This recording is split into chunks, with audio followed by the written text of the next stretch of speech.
কচুরলতি তো আপনারা অনেকেই অনেক রকমভাবে খেয়েছেন। একবার এইভাবে খেয়ে দেখুন তো কেমন লাগে। প্রথমেই কড়াইতে অল্প তেল গরম করে তাতে শুকনো লঙ্কা, তেজপাতা আর পাঁচফোড়ন দিয়ে দিচ্ছি।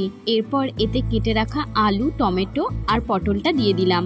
নুন আর কাশ্মীরি লঙ্কার গুঁড়ো দিয়ে এটা অল্প ভেজে নিচ্ছি। এটা যতক্ষণ ভাজা হচ্ছে ততক্ষণ 1 চামচ কালো সর্ষে আর সাদা সর্ষে বেটে নিচ্ছি। আলু আর পটলটা অল্প ভাজা হয়ে গেলে এর মধ্যে আগে থেকে কেটে রাখা কচুরলতিগুলো দিয়ে দিচ্ছি। কচুরলতিটা ভালো করে সবকিছুর সঙ্গে মিশিয়ে নিয়ে এর মধ্যে দিয়ে দিলাম সর্ষে বাটা, জিরে গুঁড়ো, লঙ্কা বাটা আর রঙের জন্য দিলাম অল্প আর একটু কাশ্মীরি লঙ্কার গুঁড়ো। মশলার বাটিটা ধুয়ে অল্প জল এটাতে দিয়ে দিলাম। খুব বেশি জল এই তরকারিটাতে দরকার নেই, তাই এইটুকু জলেই হয়ে যাবে। নামানোর আগে এটাতে দিয়ে নিয়েছিলাম অল্প লেবুর রস আর টেস্টটা ব্যালেন্স করার জন্য একদম অল্প চিনি, আর দিয়েছিলাম ধনেপাতা।